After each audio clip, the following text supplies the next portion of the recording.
Maya slips a folded $10 bill into Harold's coat pocket while he's in the restroom. She does this every morning. A customer at the next booth sees. Loud enough for everyone. That black waitress is stealing tips to give to some homeless bum. Another woman joins in. Every single day with that dirty old man. It's disgusting. This diner lets people like her touch our food? The manager walks over, frowning. Maya, customers are complaining. I'm helping him, Maya whispers. You're making a scene. His voice hardens. People like you need to know your place. Phones come out. Someone films. Laughter ripples through the diner. Harold returns, sees Maya's face, sits down in silence. No one knows he's Harold Brennan. That his grandson runs the biggest development firm in Denver. In 90 days, these people will watch that grandson stand before the city council. They'll learn what their cruelty cost them. 3 months earlier, 5:00 a.m., Rosie's Diner sits on the corner of Colfax and Downing, neon sign buzzing in the pre-dawn dark. Inside, Maya Davis flips the lights on, breathing in the smell of yesterday's grease and fresh coffee grounds. She's 28 but moves like someone older. Tired eyes, strong hands, hair pulled back tight. The coffee maker hisses to life. She wipes down counters in smooth, practiced circles, checks the salt shakers, refills the ketchup bottles. The morning routine she could do blindfolded. By 5:30, the first regulars trickle in. Construction workers, night shift nurses still in scrubs, a cop who always sits facing the door. Maya knows their names, their orders, the way they take their coffee. Morning, Ray. Usual? You know it, Maya. 2 eggs over easy, rye toast, black coffee, no sugar. She doesn't write it down, never has to. The manager, Dennis, watches from the kitchen window. You're the only one who shows up on time, he mutters, cracking eggs onto the griddle. Destiny called in again. Maya doesn't respond. She's learned that silence costs less than opinions. At 6:15 a.m. sharp, the bell above the door chimes. Harold Brennan shuffles in, leaning heavy on his cane. 82 years old. White beard gone gray and uneven. Coat that was expensive once, maybe 20 years ago. Now the lining shows through torn pockets, but his eyes are clear. Kind. Morning, Mr. Harold, Maya says, smile genuine. Morning, Maya. His voice carries the grain of old money, old education, out of place in his shabby clothes. He takes the same booth every day. Corner spot, window view. Maya doesn't ask what he wants. She already knows. Black coffee, oatmeal with extra honey, wheat toast, light butter. She brings it all without a word, sets it down gently, adds the honey herself, 2 full squeezes from the bear-shaped bottle because his hands shake too much to control the pour. You're an angel, Harold says quietly. Just doing my job. But it's more than that. They both know it. Harold eats slowly, methodically. Makes the meal last 45 minutes because it's the only hot food he'll have all day. Maya refills his coffee 3 times. Never rushes him. Other customers come and go. The diner fills with morning noise, sizzling bacon, clinking plates, overlapping conversations. Maya moves through it all like a dancer, refilling cups, delivering orders, laughing at the regulars' bad jokes. At 7:00 a.m., Harold stands, leaves $2 on the table, all he can afford. Maya waits until he's at the door. Then she walks to the booth, collects the dishes. The $2 sit there. She glances toward the kitchen. Dennis isn't watching. From her apron pocket, Maya pulls out a $5 bill, her own tip money from yesterday, and adds it to Harold's too. Arranges them to look like he left 7 total. She does this every single day. Her co-worker Destiny saw her do it once, pulled her aside. Girl, you can't afford that. You got Elijah to take care of. Everyone needs dignity, Maya said simply. Destiny didn't argue. just shook her head and went back to work. Now, as Maya pockets the $7 to give to Dennis for Harold's tab, she notices something. Harold's watch, visible for just a moment as he adjusts his coat at the door. It's a Rolex, scratched, old, but unmistakable. Why would a homeless man have a Rolex? The question follows her through the rest of her shift. But she doesn't ask. People have their reasons, their stories, and Maya's learned that sometimes kindness means not asking questions, just showing up, remembering names, adding honey without being asked. At 2:00 p.m., her shift ends. She counts her tips. $43. Good day. Outside, the buses run late. Always do. She stands at the stop, feet aching, and calculates. Rent, electricity, Elijah's online classes, her mother's medical debt that will never disappear. $43 is everything and nothing, but tomorrow she'll give 5 of it away again, because some things matter more than math. Foreshadowing, Harold's expensive watch a mystery of his past wealth.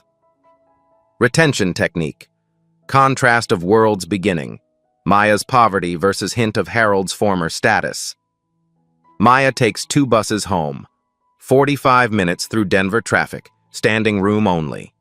Her apartment sits in a building that's seen better decades. Cracked stucco, rust stains under every window. The elevator's been broken for 8 months. She climbs to the 3rd floor. Inside, her younger brother Elijah is at the kitchen table, laptop open, headphones on. 19 years old.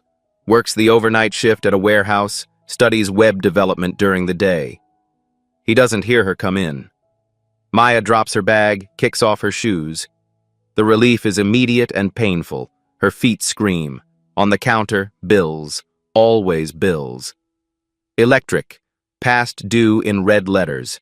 Medical debt from their mother's last hospital stay, 2 years dead and still haunting them. And a new one. A notice from the landlord. Rent increase, effective 60 days, current $950, new $1,330. Maya's hand trembles as she reads it again. 40% increase. Impossible.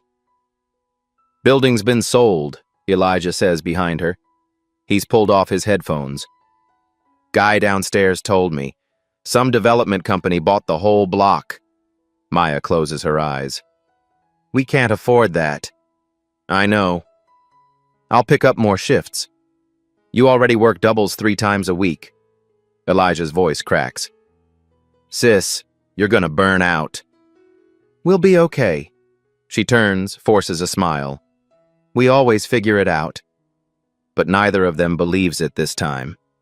Maya counts her tips on the table. $43. She separates it into envelopes, a system their mother taught them. Rent, food, bus fare, emergency. The emergency envelope is empty.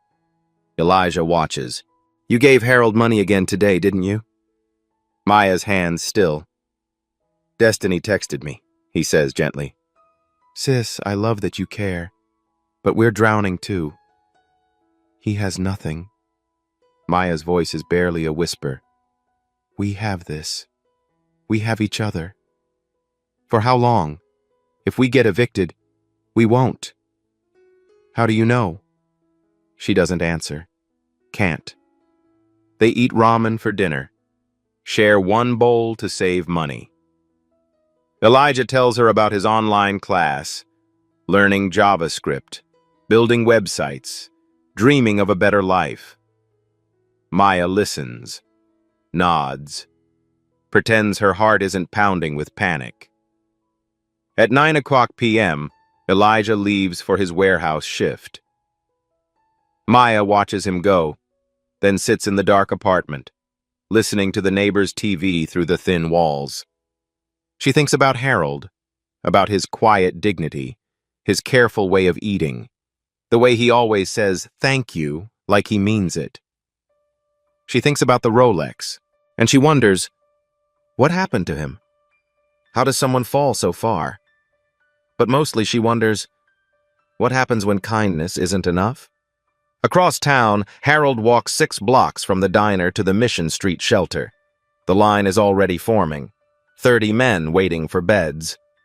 Harold signs in. The intake worker recognizes him.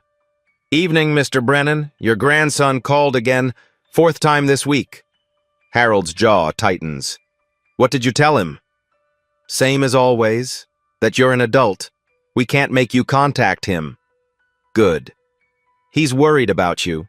Said he's got a room ready whenever—" "I said no." Harold's voice is firm but not unkind. "Thank you, Susan. But no."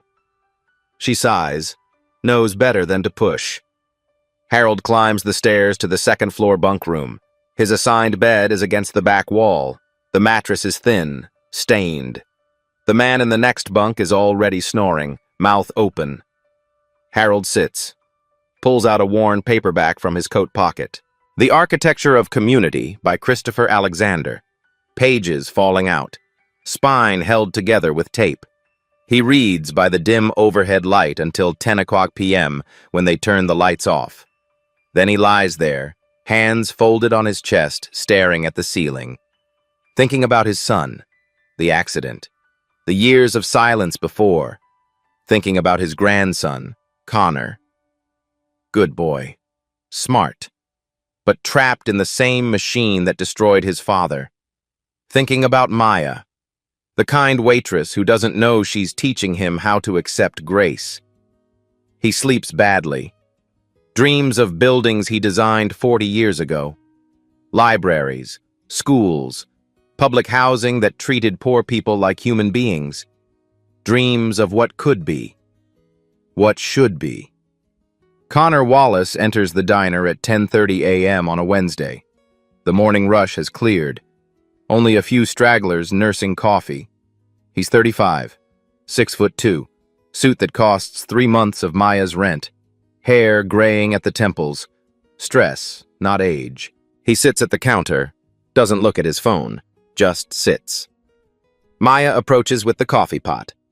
"Morning, what can I get you?" Up close, he looks exhausted, eyes red-rimmed, jaw tight. "Just coffee, black." She pours, studies him without being obvious. Wedding ring, tan line, but no ring. Expensive watch, shoes polished to mirrors, lost. He looks lost. "You okay?" The question slips out before she can stop it. Connor glances up, surprised. "Yeah, long week." "It's Wednesday."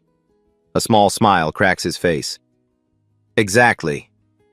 Maya moves to other customers, but she keeps noticing him. The way he holds his cup with both hands. The way he stares at nothing. After 20 minutes, he pays. Leaves a $20 bill for a $3 coffee. "Sir, your change." "Keep it." He's already walking out. Connor returns the next day. Same time, same seat. And the day after. By Friday, Maya knows his order without asking. Black coffee, wheat toast, dry. "You work around here?" she asks while refilling his cup. "Few blocks over. Office." Vague. Careful. "What do you do?" "Real estate development." Maya nods. Doesn't pry further. But she notices things. Notices how he watches Harold when the old man shuffles in at 6:15 a.m. on the days Connor arrives early. Notices the way Connor's expression shifts. Something like grief. Something like guilt. On the 5th day, Connor witnesses it. Harold leaves his $2 on the table, shuffles toward the door. Maya waits, walks to the booth, glances around. From her apron, she pulls out a $5 bill, adds it to Harold's 2, arranges them carefully. Connor sees everything. His hands grip his coffee cup until his knuckles go white. When Maya turns, she nearly jumps. "Sorry, didn't see you there." "How long have you been doing that?" His voice is rough. Maya's face flushes. "I don't know what." For him, the old man. How long? She considers lying. Something in his eyes stops her. Every day, maybe 3 months. Why? Because everyone needs dignity. Simple. True. Connor stares at her like she's speaking another language. Do you know him? Maya asks, carefully. No. The lie comes quick. Then, do you? Just his coffee order, and that he's kind. Maya pauses. He used to be someone, I think. The way he talks, carries himself. Connor's throat works. Yeah, he was. The moment stretches between them. Then Connor stands, pulls out his wallet, leaves a $100 bill on the counter. Sir, that's way too... Not for kindness. His voice cracks. Never for kindness. He walks out fast. Maya stares at the bill in her hand. Through the window, she watches him sit in his Mercedes for 10 minutes. Head in his hands. She doesn't understand what she's seeing, but she feels it. The weight of something breaking. Or maybe healing. Either way, something has shifted.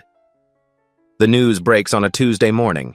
Maya sees it on the TV mounted above the diner counter.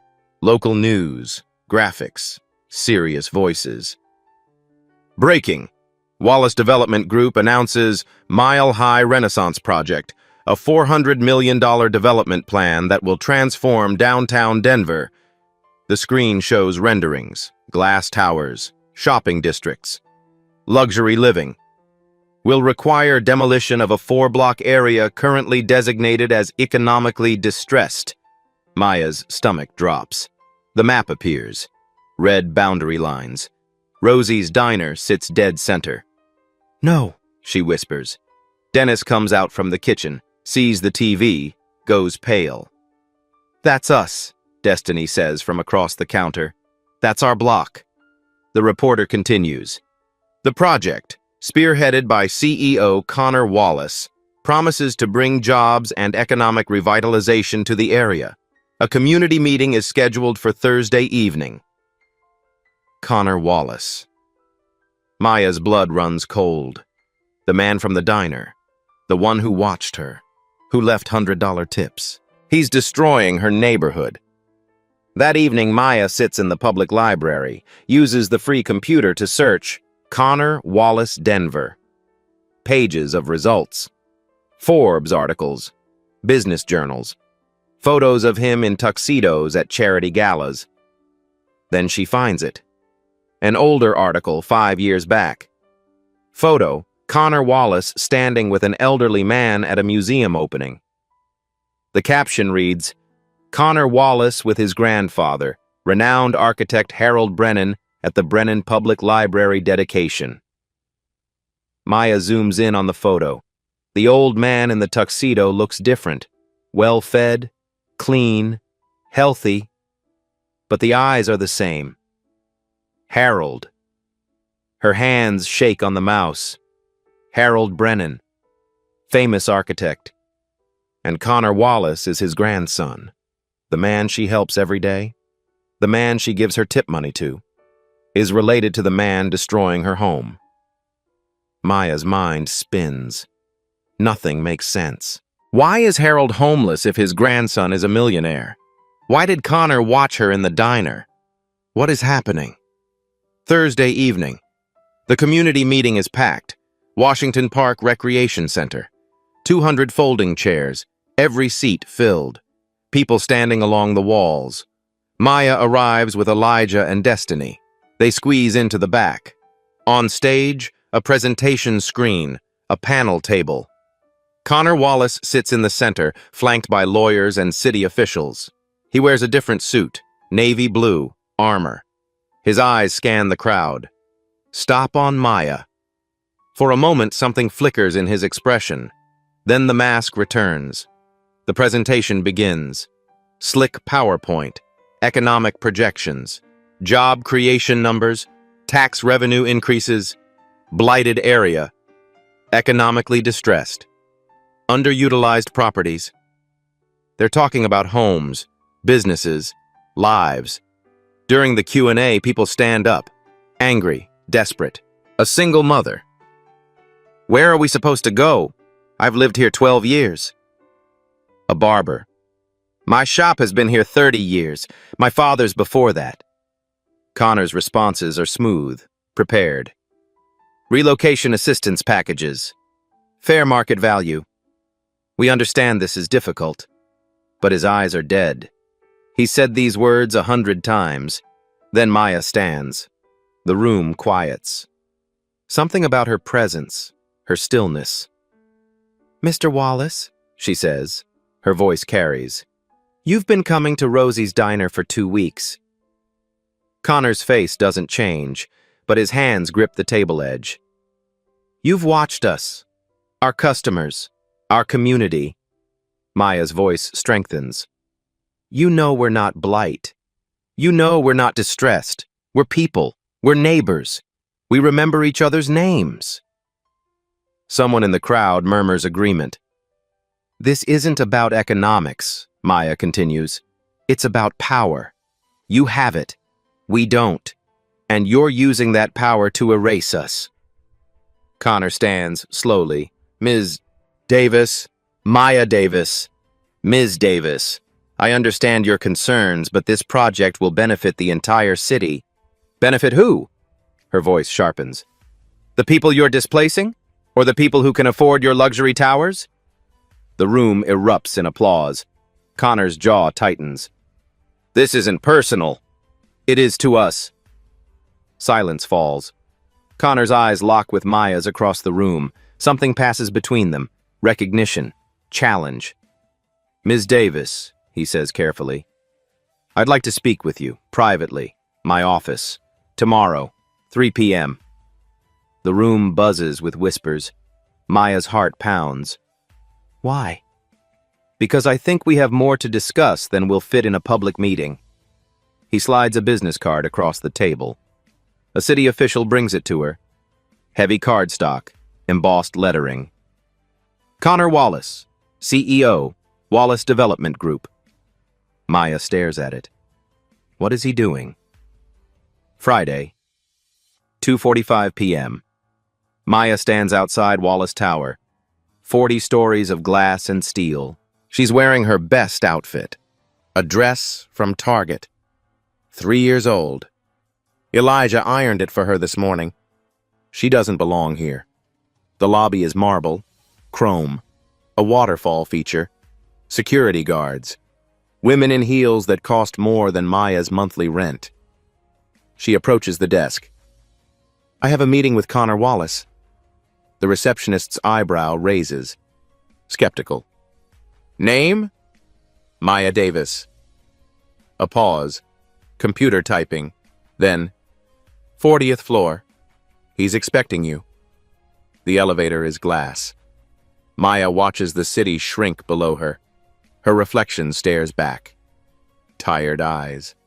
Cheap dress. What is she doing here? 40th floor. Floor-to-ceiling windows. The city spreads out like a map. Connor's assistant, a woman in a gray suit, leads her through the maze, opens double doors. Connor's office is bigger than Maya's entire apartment. He stands by the window, turns when she enters. For a moment, neither speaks. Thank you for coming, he says finally. What do you want? Maya stays near the door, ready to run. Connor gestures to the chairs. Please, sit. She doesn't. He sighs, runs a hand through his hair. The polished CEO mask cracks slightly. The man you help at the diner, Connor says. Harold Brennan. He's my grandfather. Maya's breath catches. She knew, but hearing it confirmed. I've been trying to help him for 3 years, Connor continues, his voice rough, raw. Get him into housing, get him treatment, give him money. He refuses everything. Why? Because of me. Because of what our family became. Connor's face twists. He and my father fought. About business. About ethics. My father chose profit. Harold chose principle. They never reconciled. Then my father died. Car accident. 5 years ago. Maya's hand finds the back of a chair, steadies herself. Harold blames himself, Connor whispers. Thinks if they'd reconciled, my father wouldn't have been driving angry that night. So he refuses help, refuses me, says he doesn't deserve comfort. That's not, I know, but I can't reach him. Connor's eyes meet Maya's. You can.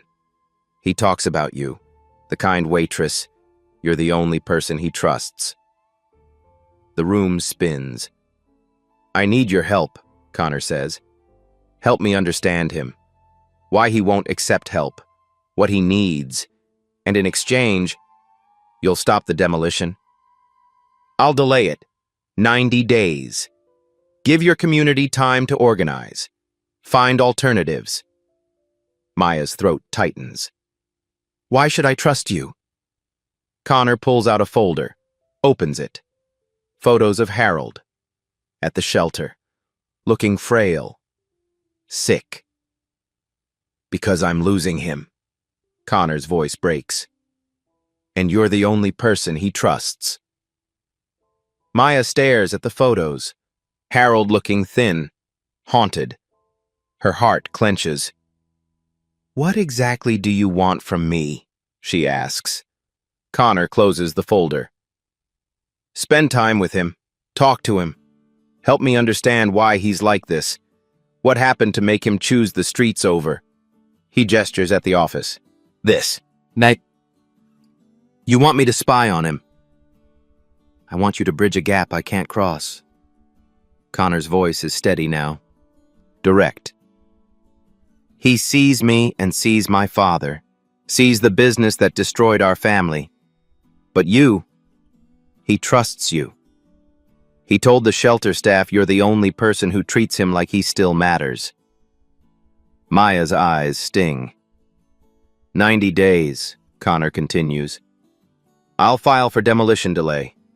Tell the board we're conducting environmental reviews. It'll buy your community time to organize. Get legal help. Find alternative plans. And if I can't get through to him? If he won't talk to me either? Then at least I tried everything. Connor's voice drops.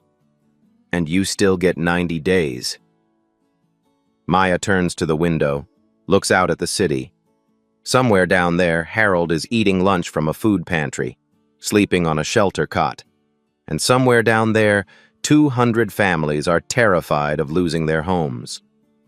No bribes, Maya says finally. No tricks. I won't betray my community. I won't convince them to accept a bad deal just because you're paying me. I'm not paying you. Then what is this? A favor, for both of us. Connor meets her eyes. I want my grandfather back. You want your neighborhood saved. Maybe we can help each other. Maya's jaw tightens. Every instinct screams this is a trap. But she thinks about Elijah, about the eviction notice, about the single mothers and barbers and night shift nurses who'll lose everything. 90 days might be enough, might not, but it's more than they have now. Okay, she whispers. I'll try. Connor nods, extends his hand. Maya looks at it, then shakes.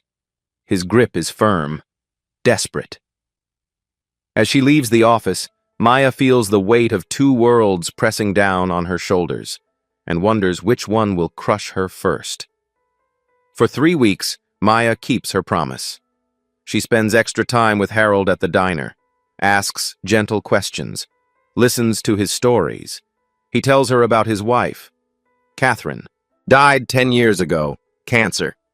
He tells her about the buildings he designed, a library in 5 Points, public housing in Capitol Hill, a community center in Globeville. I wanted to build places that gave people dignity, Harold says, stirring honey into his oatmeal. Not warehouses for poor people, real homes, beautiful spaces, because everyone deserves beauty. Maya's throat tightens. What happened? Harold's hands still. My son. Connor's father. He joined the firm, wanted to maximize profit, luxury developments, displacing communities, not building for them. His voice hardens. I refused. We fought. He took over the company, changed everything I'd built. So you left? I walked away from everything. The money, the house, all of it. Harold's eyes are distant. Thought I was taking a stand, being righteous. He laughs bitterly. But I was just being proud. And my pride killed my son. The accident? Harold nods. We hadn't spoken in 5 years. Then he called, wanted to reconcile. I was harsh. Said things I can't take back. He was driving when he called. Upset. Lost control of the car. Tears slide down his weathered cheeks. Connor was 28. Lost his father because of my stubbornness. So now I won't take his money. Won't accept his help. It's blood money, built on the graves of communities like this one. Maya's heart breaks, but she also understands now. Every Tuesday, Maya meets Connor at a neutral coffee shop, reports what she's learned. At first, she only shares Harold's stories, his design philosophy, his grief.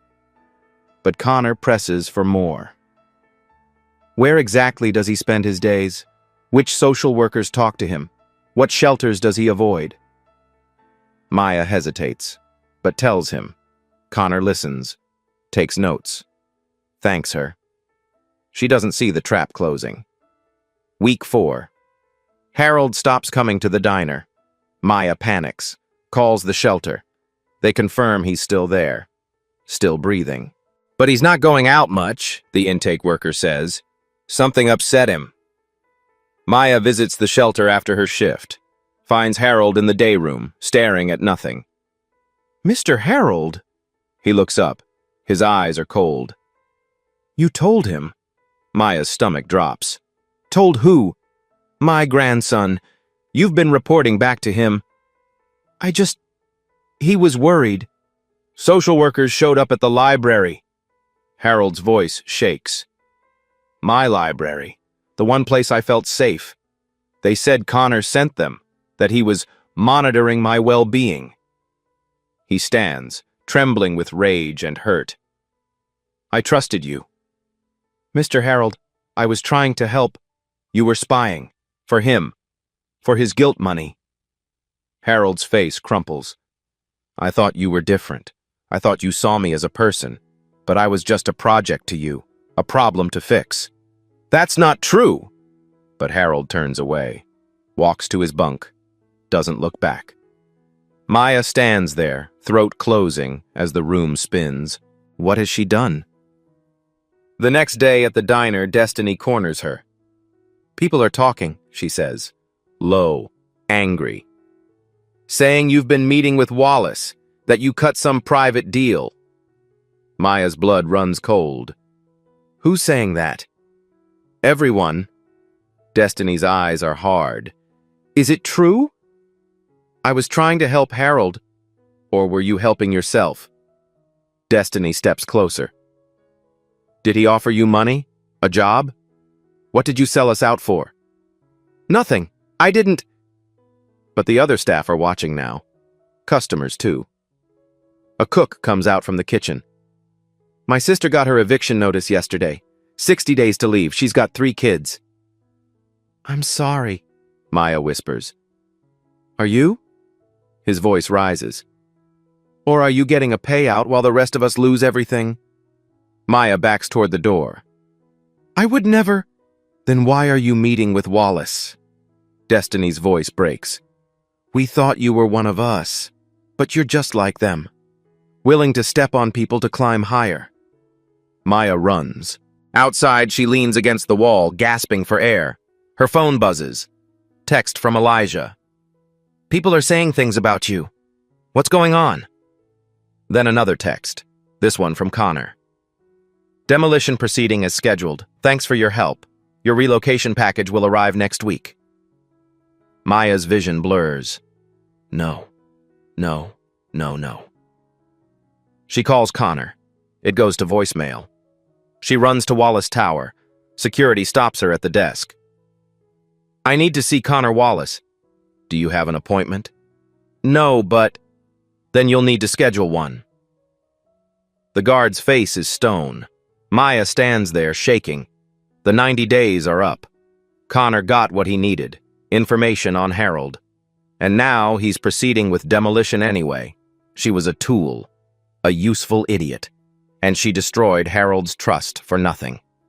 That night, Maya sits in her apartment, alone. Elijah is working. The bills are still stacked on the counter. Her phone keeps buzzing. Angry messages from neighbors, from coworkers. She turns it off, stares at the wall, thinks about Harold's face, the betrayal in his eyes. She did that, with good intentions, but she did it. And Connor, he played her perfectly. Let her think she had power. Let her think she was helping. When really, she was just gathering intel for him to better control his grandfather. The development was always going ahead. The 90 days were just to keep the community quiet while Wallace lined up permits and financing. Maya thinks about the woman in the fur coat, the one who called her pushy, who mocked her.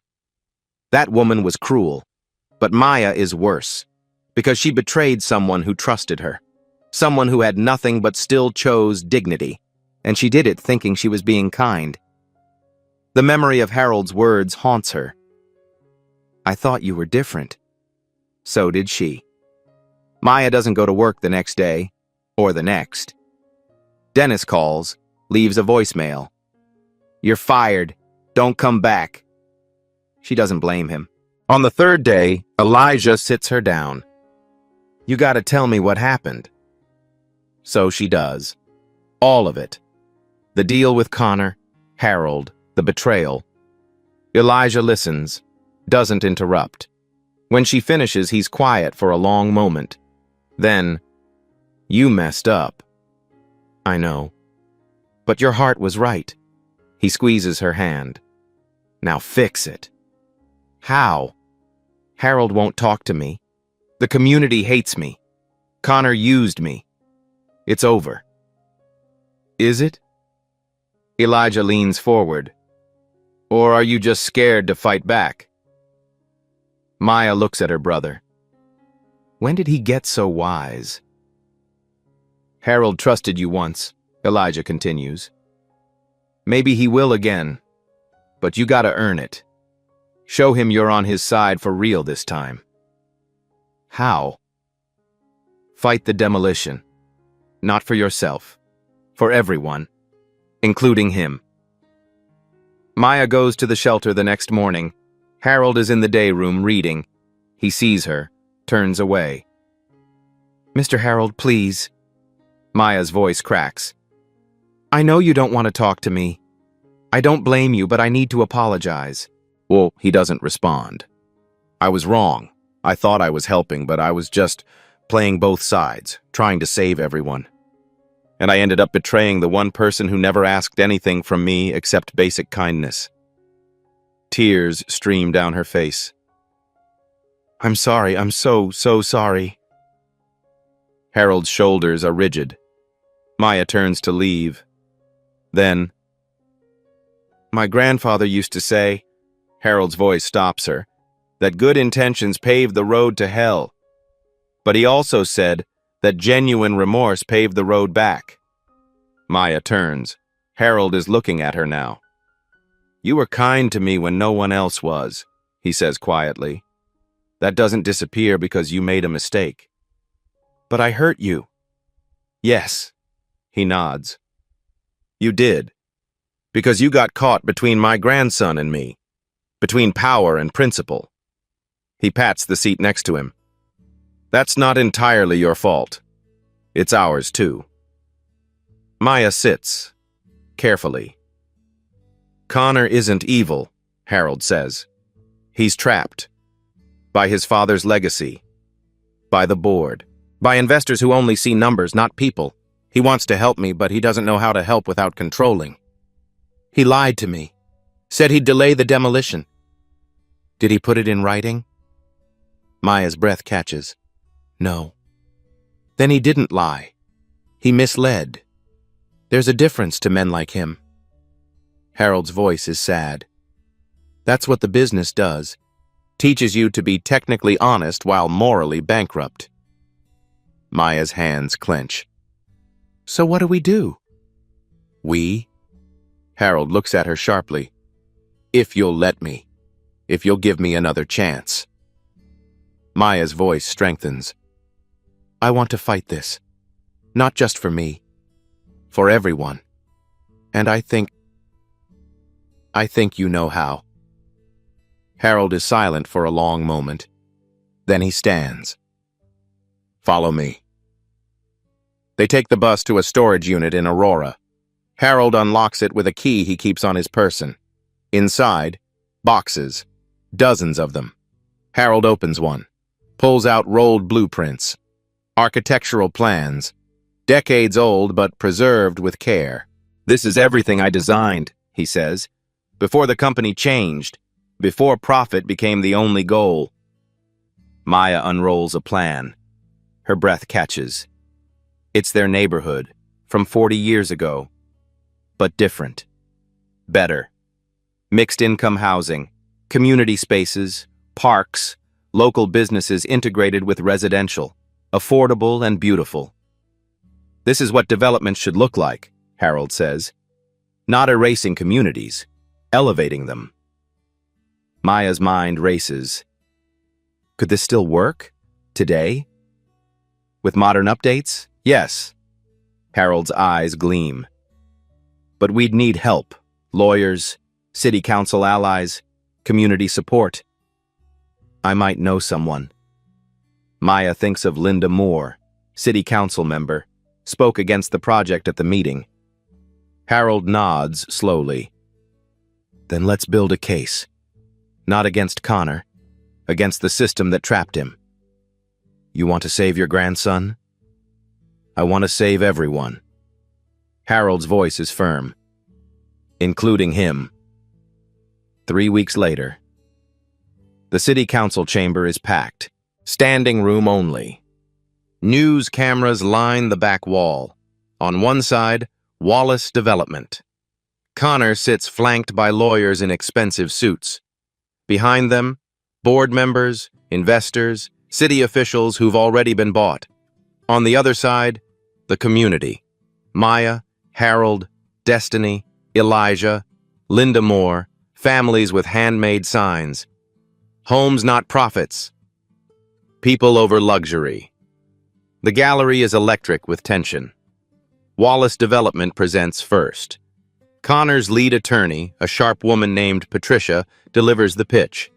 PowerPoint slides, economic projections, renderings of glass towers. $400 million in investment, 2,000 construction jobs, increased tax revenue of $60 million over 10 years. The numbers are impressive, designed to be. The current structures are outdated, failing infrastructure, high crime rates, low property values. Patricia's voice is smooth, clinical. This isn't just development, it's urban renewal, transformation. She avoids the word demolition. Connor sits still, face unreadable. He hasn't looked at the community side once. Patricia finishes. The council members nod. This is going exactly as planned. Then Linda Moore stands. Before we vote, the community has requested time to present an alternative proposal. The Wallace lawyers exchange looks. This wasn't expected. Proceed, the council president says. Maya stands. Her legs shake. She's wearing the same Target dress, same cheap shoes. But she's not alone. Harold stands with her, in a borrowed suit, still shabby but dignified. They walk to the microphone together. Maya's voice trembles at first. My name is Maya Davis. I'm a waitress. Was a waitress. At Rosie's Diner on Colfax. Some council members look bored already. I'm not a developer. I'm not a lawyer. I'm just someone who lives in the neighborhood you're about to erase. Her voice strengthens. And I'm here to tell you that we're not blight. We're not distressed. We're a community. We remember each other's names. We help each other. We matter. Behind her, people nod. But I'm not just here to ask you to save us. I'm here to show you there's another way. Maya gestures to Harold.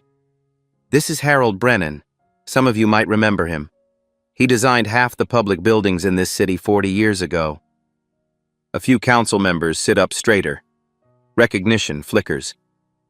Harold steps to the microphone. His voice is stronger than Maya expected.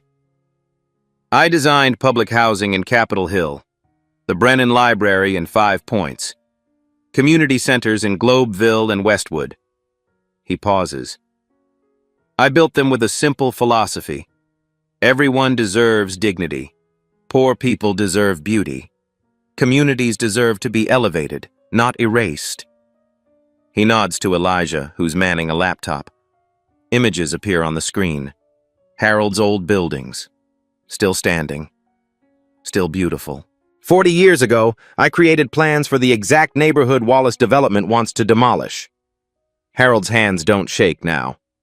Mixed-income housing, affordable and market-rate units side by side, ground-floor retail for local businesses, community spaces, parks. And it was profitable. Not as profitable as luxury towers, but sustainable, ethical. The screen changes. Shows Harold's original blueprints. The chamber goes quiet. These plans still work, Harold continues, with modern updates, better materials, current codes.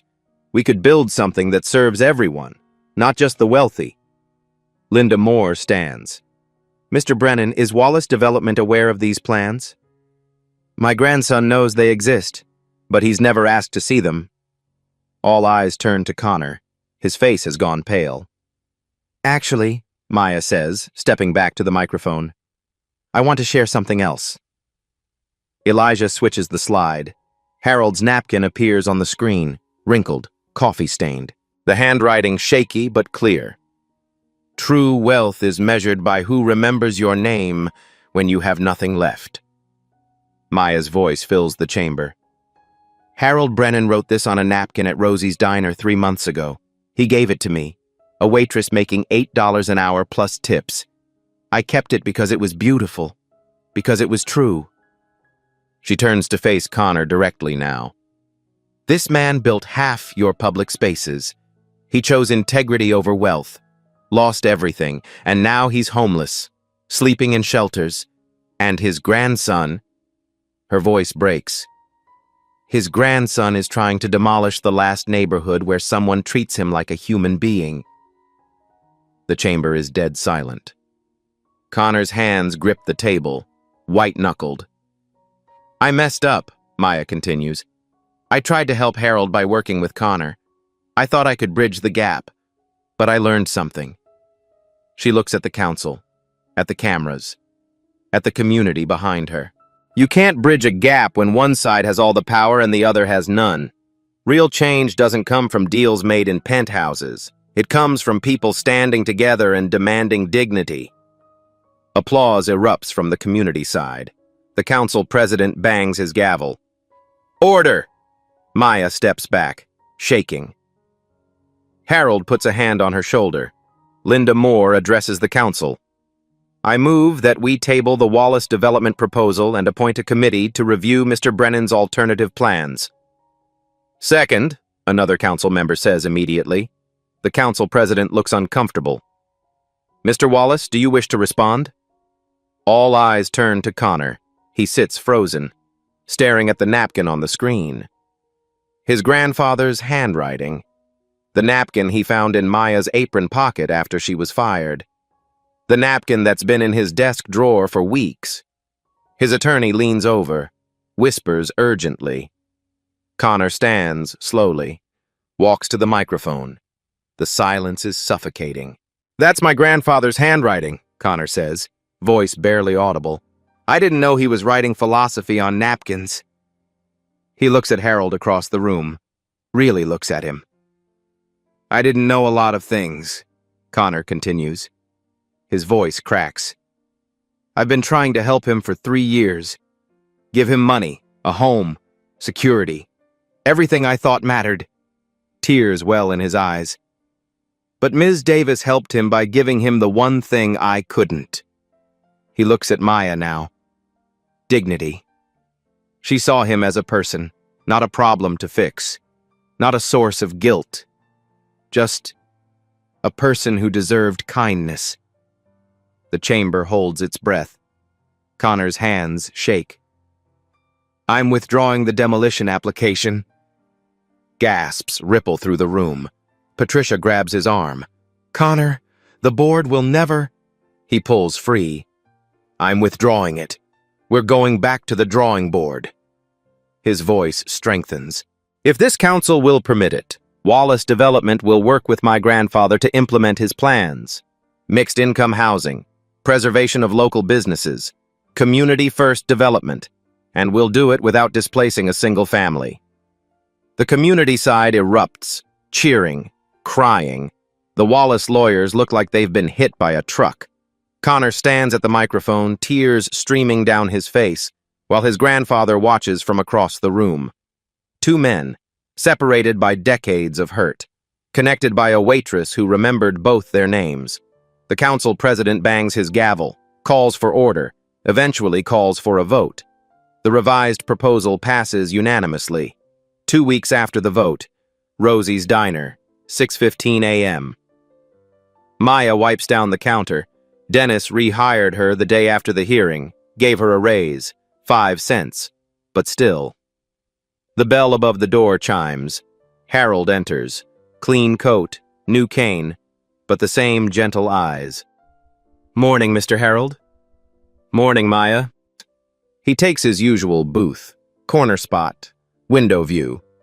Maya brings his order without asking. Black coffee, oatmeal with extra honey, wheat toast, light butter.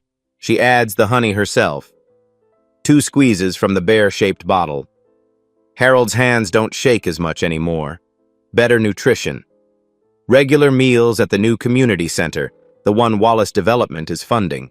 But he still lets Maya do it, because some rituals matter. You're an angel, Harold says quietly. Just doing my job. They smile. The same exchange as always, but deeper now. Earned. The bell chimes again. Connor enters, hesitates at the door. Harold sees him, gestures to the booth. Sit down, boy. Coffee's getting cold. Connor crosses the diner, sits across from his grandfather, awkward, like a teenager on a first date. Maya brings another cup, pours without being asked. Thank you, Connor says, to her, to the universe. She nods, leaves them alone. For a long moment, neither man speaks. Then Harold, I'm sorry I was too proud to let you help me. Connor's eyes fill.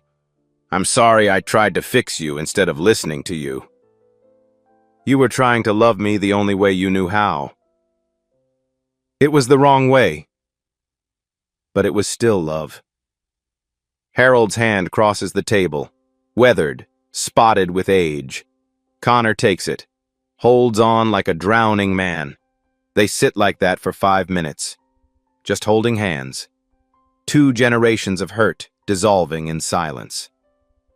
Finally, Connor speaks. The board tried to fire me. Did they succeed? No. But I agreed to step back from CEO. Let someone else run day-to-day operations. Connor's voice is lighter somehow, freer. I'm heading up the new community development division instead, implementing your designs. Harold's eyes gleam. That's good. That's real work. It pays less. Good. They both laugh. Rough, rusty, but genuine. Maya refills their coffee, sees them laughing together. Her throat tightens. Destiny nudges her. You did that. No, they did it. You helped. From the kitchen, Elijah waves. He's working the breakfast shift. Got the scholarship last week. Wallace Development sponsored it. Full ride to Metro State. Computer science. He's wearing a name tag now. Elijah Davis, future developer. Connor visits every week after that. Tuesday mornings, same booth, same order. Sometimes they talk. Sometimes they just sit. 6 months later, Harold moves into a new apartment. Ground floor, view of the diner, affordable housing unit in the completed first phase of the Brennan Community Initiative, named after his wife, Catherine. Connor helped him move in, carried boxes up the stairs, hung pictures on the walls. That evening, they eat dinner together at Harold's new table. And for the first time in 15 years, they feel like family again. Present day. Connor stands in his office. The napkin hangs on the wall now, framed, museum glass. True wealth is measured by who remembers your name when you have nothing left. His phone buzzes. Text from Harold. Breakfast tomorrow? Usual spot? Connor smiles. Types back. 6:15, I'll be there. Another text. This one from Maya. Community center ribbon cutting next week. You coming? Wouldn't miss it. He sets the phone down. Looks out at the city. The Brennan Community Initiative is halfway complete. Mixed income housing, preserved businesses. Rosie's Diner got a 20-year lease, protected rent. It's not as profitable as luxury towers would have been, but Connor sleeps better now. His assistant knocks. Sir, the press wants a statement about the initiative's success. Connor turns from the window.